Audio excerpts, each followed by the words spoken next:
L'heure est grave. Nouvelle prophétie de l'Ipada sur l'affaire de l'Iran et la France avec l'Amérique. Regardons la vidéo. Je vois un pays arabe créer beaucoup de problèmes à la France. En fait, ce que je vois un pays arabe attaquer la France. Rappelez-vous de ce qui s'est passé aux États-Unis, de l'attaque des États-Unis.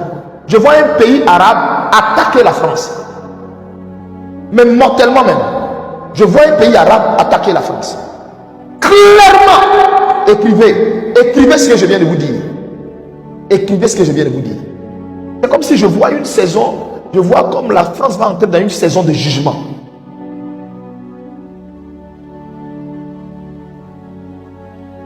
Mais on me dit 3 années.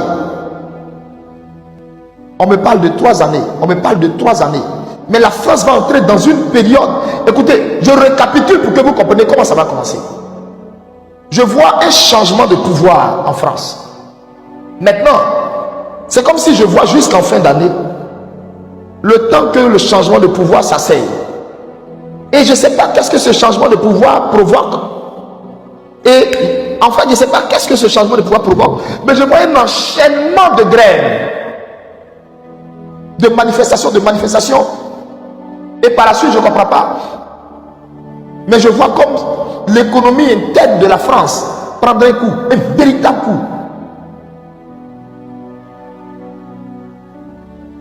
Et par la suite, je vois une succession de difficultés sur la France. Une succession de problèmes sur la France. Une vague de problèmes sur la France.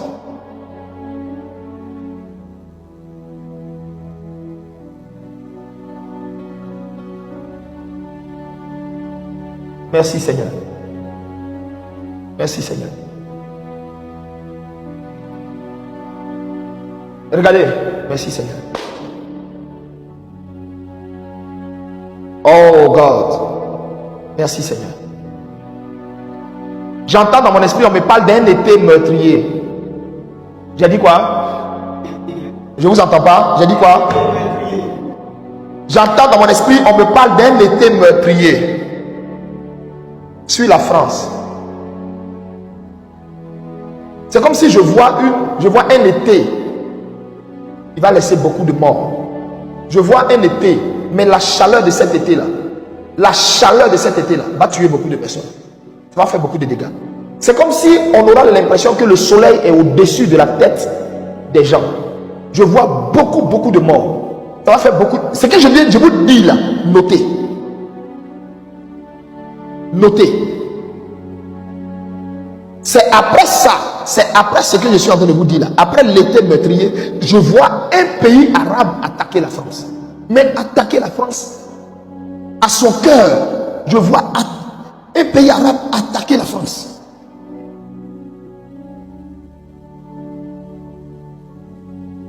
Ce que je vous ai dit là va se situer dans les 3 saisons, c'est-à-dire dans les 3 années que je vous ai dit, à compter de la fin d'année de 2022 là, les 3 années qui vont suivre. Complications au niveau de leur économie. 1. Beaucoup de manifestations, de revendications, de grèves à n'en point fini sous le pouvoir de la personne qui va venir. 2. J'entends parler d'un été meurtrier où je vois des morts. Et on me parle d'un été meurtrier. Qu'est-ce que ça veut dire? Moi, je ne sais pas. Je ne suis jamais allé en France. Je ne sais pas qu'est-ce que ça explique. Et par la suite, j'entends un pays arabe va attaquer la France.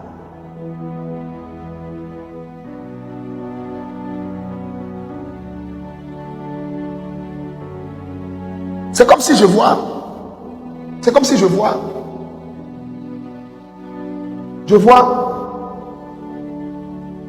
une confrontation qui va s'élever en France. Je viens de dire quoi? Je viens de dire quoi, s'il vous plaît? Je viens de dire quoi? Je vois des mosquées en France attaquer des églises. Je viens de dire quoi? Des mosquées en France. À l'instant, je viens de voir la vision. Fils, elle est claire. Elle est claire. Je vois des mosquées en France qui vont attaquer des églises. C'est comme si je vois Je ne sais pas si c'est avant l'attaque de ce pays arabe qui va peut-être être suivi de la riposte de la France, mais je vois un affrontement comme interreligieux, mais qui va commencer sur les histoires des Arabes qui sont en France là. Je vois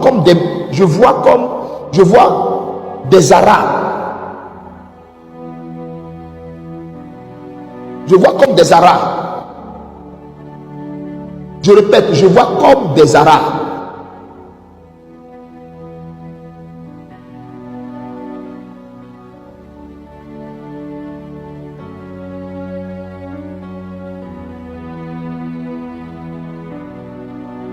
Il y aura beaucoup de pleurs en France. Hein. Pendant les 3 années que je vous ai dit, il y aura beaucoup de pleurs en France. Il y aura beaucoup de pleurs en France. Il y aura beaucoup de pleurs en France. Beaucoup d'Africains vont rentrer chez eux. Beaucoup d'Africains vont rentrer chez eux. Merci Seigneur. Prions pour toutes ces nations. Nous prions. Vous m'entendez? Je répète, que tout le peuple français se répande maintenant. Que tout le peuple français, dites à tout le peuple français, l'orgueil de la France sera détruit. Je vois 3 années violentes, 3 années qui vont être 3 années de rude épreuve pour la France. Et après 3 années, mais ça ne va pas s'arrêter. En fait, mais c'est comme si tout va s'enclencher dans le processus des 3 années que j'ai dit. Mais je vois un jugement sur cette nation. Je vois un pays arabe qui va attaquer la France. Le pays arabe que je vois qui va attaquer la France n'est pas un pays faible. Ce n'est pas un pays arabe faible. C'est un pays arabe industrialisé, un pays arabe puissant. C'est un pays arabe qui va attaquer la France.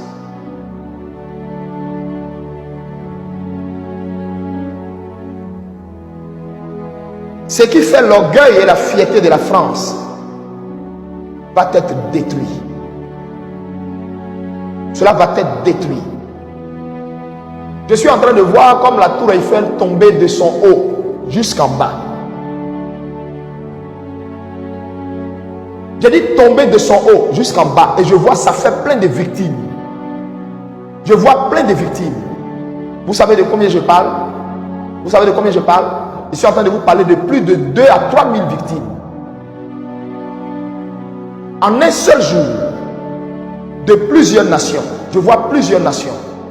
Je suis en train de voir dedans des Japonais. Je suis en train de voir dedans plusieurs nations qui vont pleurer leur mort sous le déferlement de ce qui fait l'orgueil de la France. J'entends le Seigneur qui me dit, cette nation s'est élevée et s'est érigée maîtresse du monde. Elle est dans le temps où Dieu va l'assujettir. Mais pas complètement l'exterminer. Je vois un faible reste qui va s'élever de la France. Un faible reste qui va s'élever de la France. Après ce par quoi la France va passer, c'est là que la France va connaître le vrai réveil. Un réveil spirituel puissant va s'élever en France. Mais elle va connaître une série de secousses.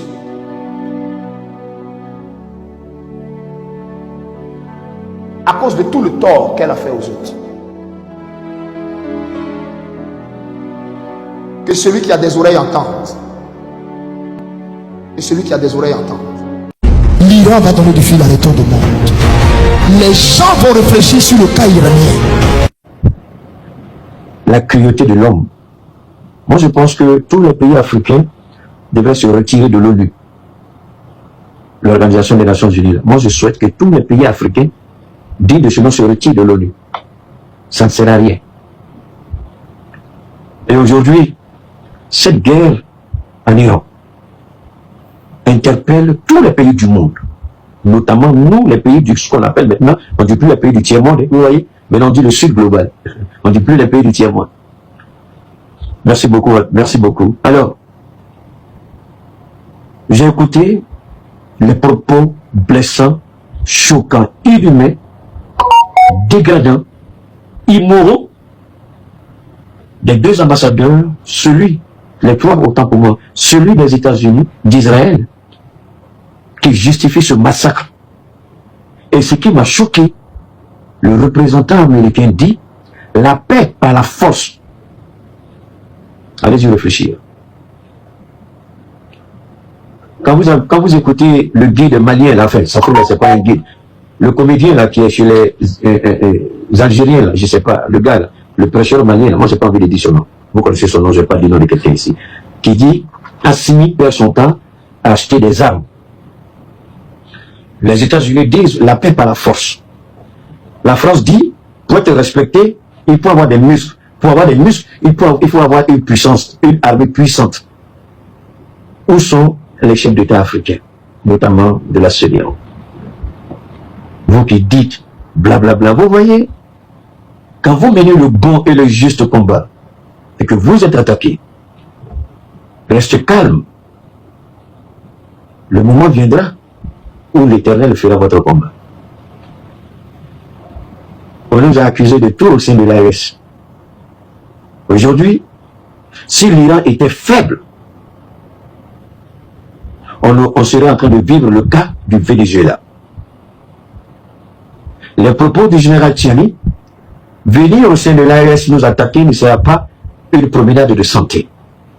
Et l'Iran a dit, nous allons sceller votre sort si vous daignez nous attaquer. L'Iran, je disais que Trump était bête, vraiment bête, mais je ne peux pas imaginer que sa bêtise allait le pousser à faire cette chose. Alors, le scénario, je vous le plante et puis on commence.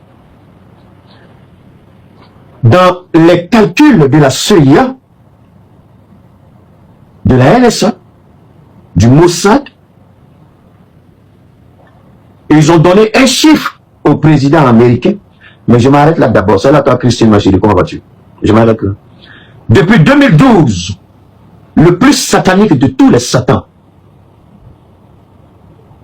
Benjamin Netanyahu, depuis 2012, il allait à la tribune des Nations Unies présenter un schéma de bombe et que l'Iran serait au maximum dans 2 à 3 semaines, l'Iran obtiendra cette bombe nucléaire. C'est le Mossad qui disait ça en 2012. Nous sommes en 2026. Faites le calcul. Ça fait 14 ans. Et aujourd'hui, il continue de dire que l'Iran est à 2 semaines d'obtenir la bombe atomique ou la bombe nucléaire. 14 ans après, le discours n'a pas changé parce que c'est le même fils de Satan. Le terroriste, le criminel, Benjamin et son idiot de complice Trump qui dit ça. Depuis 2012. À cette époque, j'étais encore là. Et puis j'ai regardé, j'ai dit c'est pas vrai. Un pays qui depuis plus de 47 ans est le pays le plus sanctionné au monde.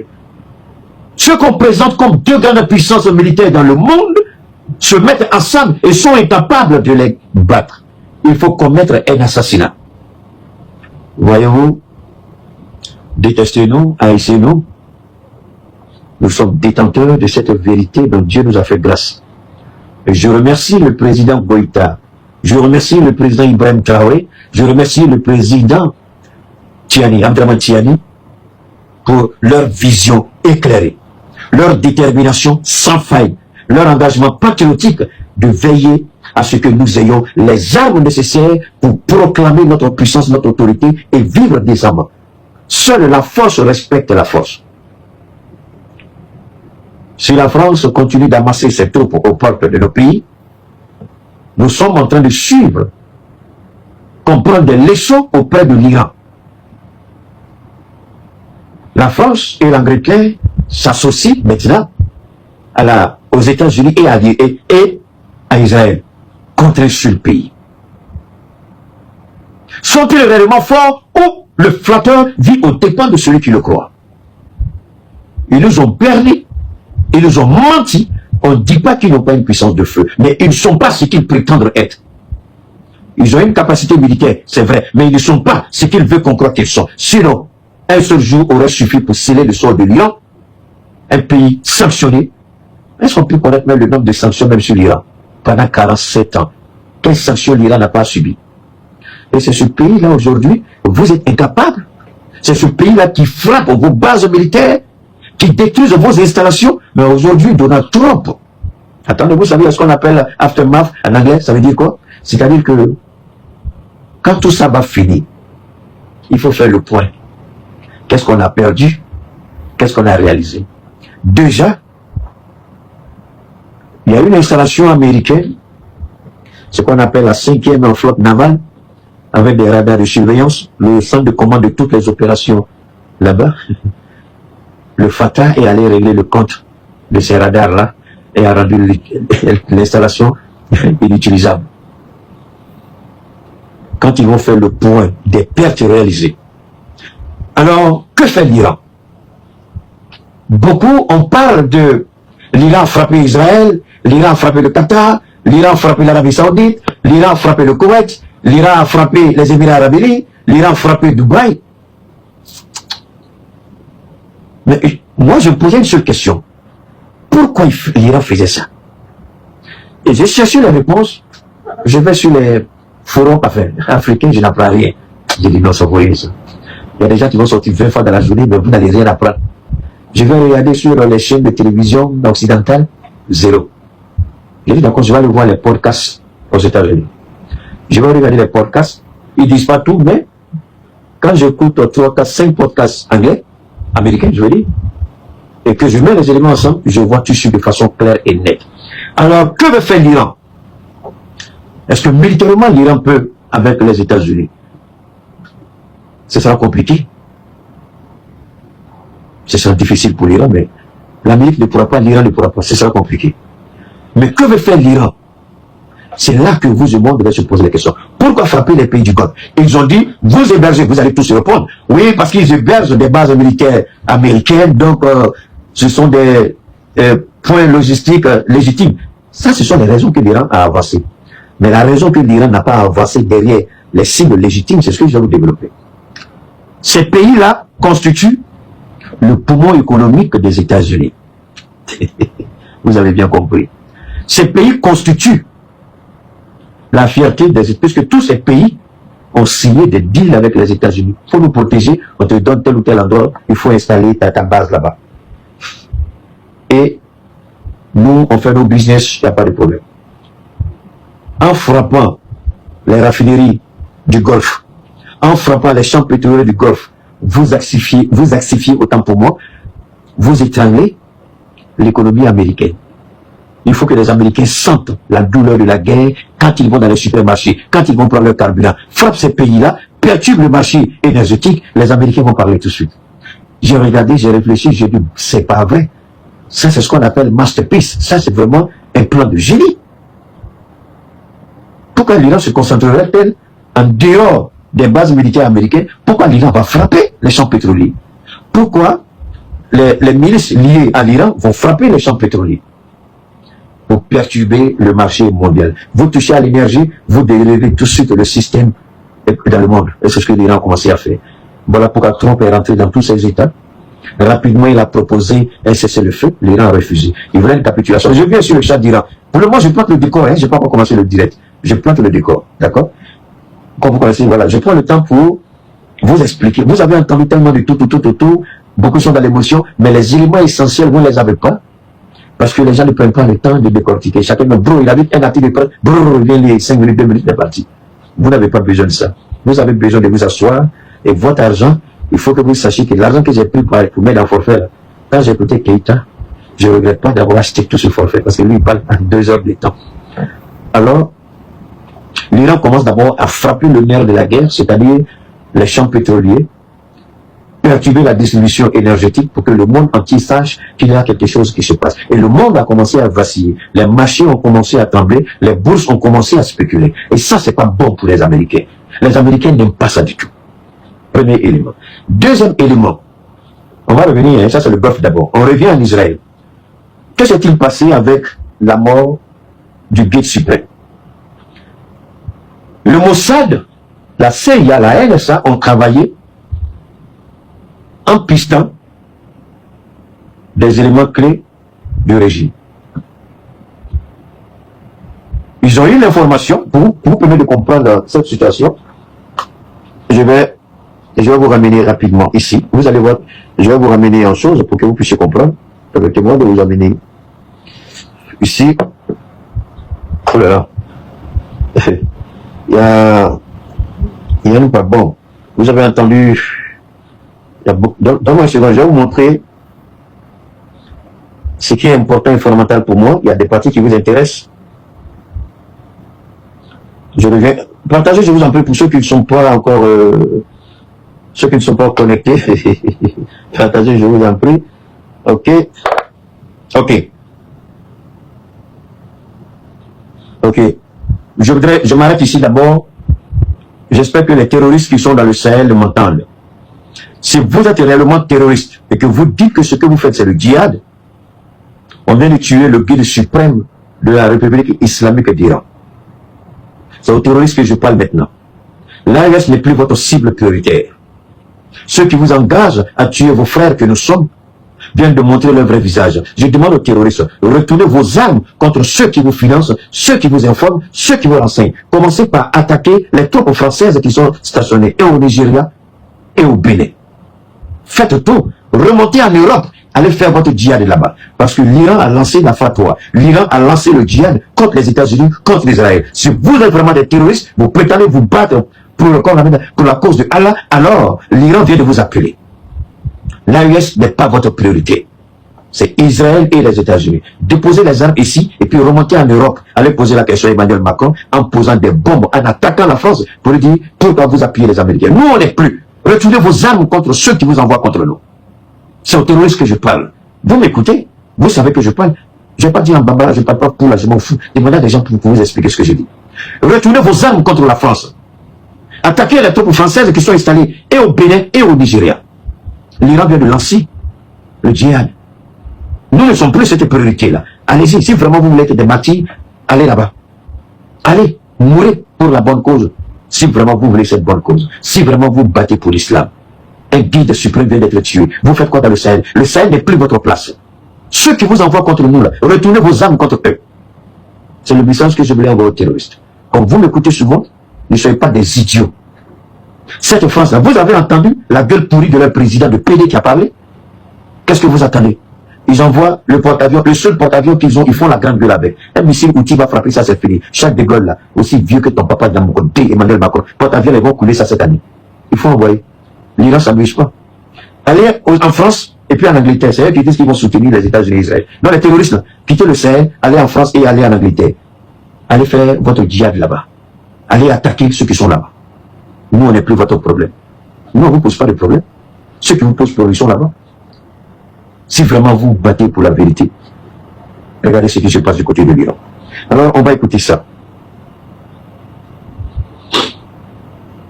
Will be crushed under feet of enemies. C'est le dernier message du guide iranien. Je vais vous ramener, c'est le dernier message du guide iranien. Alors, on va écouter.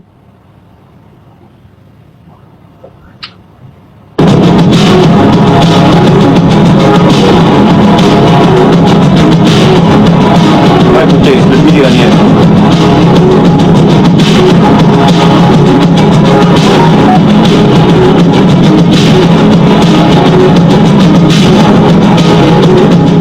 We must have deterrent weapons. If a country does not have deterrent weapons, it will be crushed under the feet of its enemies. Deterrent weapons are one of the necessities of our nation. The Americans are interfering in this matter without any reason. You may have such and such missiles. You may have such range and not more. Pourquoi le monsieur était craint? Parce qu'il savait parler pas avec la violence, mais il savait parler avec raison, avec sagesse, avec intelligence. Pourquoi les gens le craignaient?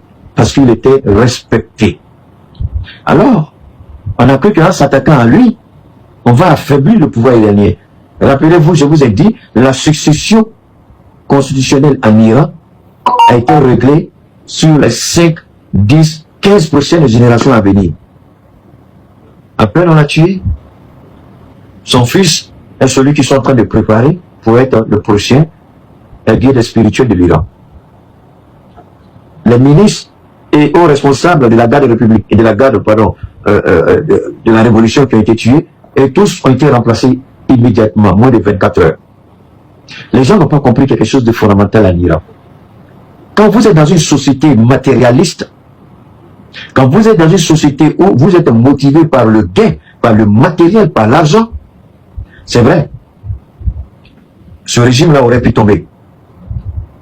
Vous voyez, la foi est le pilier sur lequel tout le monde doit bâtir sa vie.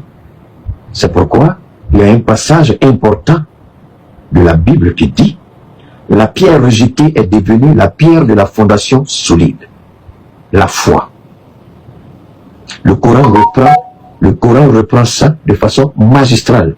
Parce qu'il y a des idiots, quand il dit Bible, les Namrodés qui comprennent rien, vont passer, alors qu'ils ne savent pas que c'est sur, comment on appelle, c'est sur le christianisme, là, c'est ça? C'est sur ça que Dieu s'est appuyé pour faire avancer l'islam. Quand les gens étaient sur le point de détruire le prophète et tous ses disciples, qu'est-ce que Dieu leur a révélé? Allez là-bas, là. Il y a un pays où on pratique le christianisme. Ils sont dans la vérité. Ah, mais pourquoi Dieu m'a dit d'aller là-bas? Il y a des petits Namrodis qui croient qu'ils ne comprennent rien à rien. Même les dieux de Gédéon, souvent ils parlent, ils ne savent pas ça. Ils ne se rappellent pas de ça. C'est pourquoi je dis aux gens, faites attention quand vous parlez. Quand vous ne connaissez pas la parole de Dieu, faites beaucoup attention. Donc, quand vous voyez ça, faites beaucoup attention. Et lui, il dit ici, la puissance de l'Iran repose sur la foi. Et l'Iran est convaincu, dans l'âme, dans la chair, que tel le prophète et ses disciples, tout le monde passera. Mais faire en sorte de laisser quelque chose de solide. Le jour où vous ne serez pas, il faut que cette fondation-là puisse supporter le poids de la maison. C'est pourquoi l'Iran est là. Eux-mêmes aux États-Unis, ils ont leur constitution. Il dit que quand le président n'est plus à mesure, et c'est ça qui est rigolo chez eux. En fait, vous voyez, il y a tellement de contradictions dans cette affaire de constitution, en fait, de démocratie, autant pour moi, que moi je ris. Voilà les Américains, le 25e amendement qui dit, en cas de capacité, c'est le vice-président qui prend le pouvoir. Donc, la succession est gérée tout de suite. Mais en Iran, alors qu'est-ce que vous faites croire que parce que vous avez assassiné quelqu'un, donc le pouvoir c'est fini là. Et c'est eux qui disent encore, c'est eux qui incitent le peuple à sortir dans la rue. Mais on a vu comment la police de l'immigration de Trump est en train de tuer les Américains. Les Iraniens n'ont pas mis leur bouche dedans. Alors, vous voyez, c'est là que vous devez faire beaucoup attention. Vous qui voulez ressembler à ces petits idiots, des petits blancs, à leur gueule sale, avec leur corps qui pue la merde, là. Vous qui voulez leur ressembler, là, en disant qu'il faut appliquer les bêtises qui vous enseignent dans leurs écoles sales, vous arrivez à l'AES ici, on va vous circoncire une deuxième fois ou une troisième fois. Ici, on n'applique pas leur théorie. C'est pourquoi j'ai dit ici, affaire de démocratie, on n'est pas dedans. L'AES, en tant qu'on est, en tant qu'on est. Et on est fiers d'assumer ça. Parce que quand vous regardez ça, dites-moi, en quoi est-ce que c'est la démocratie? En quoi est-ce que c'est le droit international est respecté ici? La tribune des Nations Unies sert à quoi? Pour régler les différends. Pourquoi vous outrepassez les Nations Unies et puis vous attaquez? Parce que vous croyez que vous êtes les maîtres du monde, mais Israël a été maudit par Dieu. Je le répète, Israël est un peuple maudit, maudit par Dieu. À cause de ce qu'ils font là. Il y a des centaines d'années avant le Christ, après le Christ, leur rébellion là, c'est ce qui leur a donné cette petite portion de terre. Mais Dieu va, attendez, le monde ne va pas finir. Tant que Dieu ne va pas se venger une dernière fois d'Israël, ça va arriver. Israël sera frappé. Parce qu'il ne faut rien de ce qui est correct, de ce qui est moralement admissible, de ce qui est spirituellement acceptable. Comme un individu qui ne veut pas aller en prison, il passe son temps à manipuler pour qu'il y ait toujours la guerre. Alors, Dieu a servi Israël. Je vous en prie, restez tourne, restez connectés, ne partez pas, asseyez-vous. Il y a des images qui vous donnent froid au dos. Aujourd'hui, Iran est en train de rendre Tel Aviv, Jérusalem et bien d'autres régions d'Israël. Nous sommes en train de revivre le cauchemar de la Palestine et du Liban. Ce qu'ils ont fait en Palestine, ce qu'ils ont fait en détruisant la Palestine et une bonne partie de l'Iran, c'est ce qui du Liban, c'est ce qu'aujourd'hui l'Iran fait subir. Je vais vous faire voir certaines images, vous faire écouter. Ils disent Iran s'attaque aux immeubles civils. Mais comment on peut être malhonnête jusqu'à ce point? Quand vous avez assassiné Ayatollah, là, son bâtiment là, c'est un bâtiment militaire, vous avez tué des gens, vous avez tué sa fille avec son petit-fils. Vous avez tué Mon ami, arrête de m'emmerder là. Tu vas aller demander au suivant pourquoi ils font pas ça. Ah, tu vas m'énerver, tu es chassé de sien. Tu es venu écouter, mais tu es venu me poser des questions. J'ai dit que ces questions-réponses ici. Allez faire ça à ceux qui vous demandent commentaire. Je n'ai pas besoin. Tu m'énerves, je te fous dehors de mon direct. Je te dis de me poser des questions ici. Il a dit que je suis là pour répondre à ta question. Tu n'es pas d'accord avec mon style de travail, tu sors. Alors donc, quand Israël bombarde des écoles, le premier jour du bombardement, près de 200 petites filles, je crois de 8 à 10 ans, envoyées au repos éternel, comme même le disent certaines personnes. Et ça, Israël ne voit pas, hein? Parce que l'Iran frappe. Merci beaucoup, Ousmane. Et l'Iran frappe. On dit non, l'Iran frappe des bâtiments civils. Oh, non, dès que vous êtes. Ceux que vous tuez en Iran, ce n'est pas des êtres humains. Quand vous écoutez les Israéliens parler, vous avez envie de vomir, tellement ces bâtards qui sont au-dessus du monde. Mais Dieu vous a lâché, Dieu a vomi sur vous dès que vous êtes. Vous n'êtes plus ces enfants chéris de Dieu parce que vous êtes des idolâtres. Vous avez trahi Dieu. Vous avez tué tous les prophètes que Dieu vous a envoyés. Et c'est vous qui croyez que ce combat-là, vous allez le gagner. Donc, qu'est-ce qu'ils ont fait? Ils ont piégé, pas piégé, ils ont suivi le mouvement jusqu'à ce qu'il se rende compte, écoutez bien, que Ayatollah, il devait avoir une réunion. Mais qui était au courant de cette réunion-là? C'est cette partie-là que je vais vous faire écouter. Ici, il parle d'abord, ici, c'est son dernier message. Ce qu'il dit ici, il parle des martyrs. Il dit il y a 3 types de martyrs. Et il a défini les 3 types de martyrs. Maintenant, il dit ceux qui tuent sans raison. C'est pourquoi je me suis adressé aux terroristes. Et je demande aux terroristes d'aller écouter ce message du guide suprême avant sa mort. Il a fait ça, je crois, le 17 février, si je ne me trompe pas. Il a fait ce discours, je crois, le 17 février. Et le 28 février, il a été assassiné avec sa famille et ses collaborateurs. Donc je demande aux terroristes de bien chercher à savoir qui est leur ennemi. Ce n'est pas nous. Ce n'est pas nous, votre ennemi terroriste dans le Sahel. Ceux qui ont fait ça, je ne suis pas pressé, vous allez voir. Ok, maintenant, j'arrive. Cette partie m'intéresse beaucoup. Ici, on va venir ici, on va ouvrir ça. Maintenant, on va écouter. Voilà. Et ça, je vais décrypter pour vous, mais je voudrais faire passer sur l'écran. Je vais amener ça ici. Voilà, ça, on va écouter ça. Source to people familiar with the operation, confirmed by the CIA, described in detail by 2 Israelis briefed directly on the strike. It explains more about how Khamenei died than any satellite image, the bomb damage assessment, or the official military press release. The sentence is this. Intelligence showed that Khamenei would be at that meeting according to one of them, and the strike was timed accordingly. Read that again. Donc, le renseignement américain, la CIA, ils étaient en contact avec quelqu'un. C'est là, il dit, mais qui a trahi Khamenei? Ça, c'est un autre débat que les Iraniens vont devoir gérer. Qui a trahi? Qui savait qu'il devait... Parce que c'était une réunion secrète. Seules quelques rares personnes étaient informées. C'est vrai qu'il était prêt, il a dit, je suis prêt à mourir. Il aurait pu aller dans le bunker. Mais pourquoi il n'est pas allé dans le bunker? Parce qu'il croit, et il a toujours dit, si c'est vous qui voulez me tuer, alhamdulillah, que je meure par vos mains. C'est ce qu'il a dit. Mais cela ne voulait pas dire qu'il allait mettre sa femme, sa fille, il peut accepter lui sa propre mort, mais pas comme ça. Donc quelqu'un a trahi. Quelqu'un a trahi. Parce que c'était une réunion hautement, d'abord secrète, et c'était une réunion vraiment qui allait pour prendre les dernières décisions.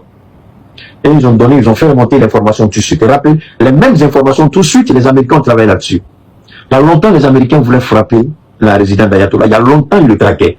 Mais ils n'avaient pas de moyen de savoir à quel moment, Et quand ils ont eu cette information à la dernière minute, qu'il allait avoir une rencontre tout de suite, ils ont lancé cette attaque conjointe et coordonnée entre les forces américaines et israéliennes. Et ça, c'est une planification d'un assassinat. Pourquoi les gens ont été choqués? Même si les Européens veulent soutenir les Américains. Mais attendez, je m'arrête là un peu. Est-ce que c'est ce que Poutine a fait? Est-ce que Poutine aurait pu faire ça avec Zelensky? Poutine aurait pu bombarder le palais? Mais voilà les gens qui nous font la morale sur la démocratie. Voilà des gens qui nous font la morale sur la façon de gérer l'État. Le plus grand criminel au monde, c'est celui-là même qui veut imposer sa vision au reste du monde, les États-Unis. Il pouvait s'attaquer aux forces militaires iraniennes. C'est leur droit. Mais bombarder une résidence, c'est la lâcheté. Ils sont plus que des terroristes. C'est la lâcheté qui ne dit pas son nom. Est-ce que, honnêtement, vous pensez que ça en valait la peine? Si vous êtes fort, vous êtes puissant, est-ce que vous avez besoin de tuer un civil qui n'avait pas d'armes? Ça, c'est un crime contre l'humanité. C'est un crime contre l'humanité. Une dernière fois, c'est un crime contre l'humanité. La CIA a traqué. Si vous avez besoin, bon, ok, il faut le décapiter. Donc, leur objectif, trouver une opportunité, une fenêtre de frappe, là où le guide serait avec des membres du gouvernement. Pour eux, c'est eux qui sont les meilleurs au monde. C'est eux qui ont les meilleures institutions. Les autres, là, c'est blablabla, c'est n'importe quoi. Mais voilà qu'ils ont tué, et pendant qu'on n'avait même pas encore enlevé le corps du guide des débris de sa maison, les missiles ont commencé à pleuvoir dans tous les sens.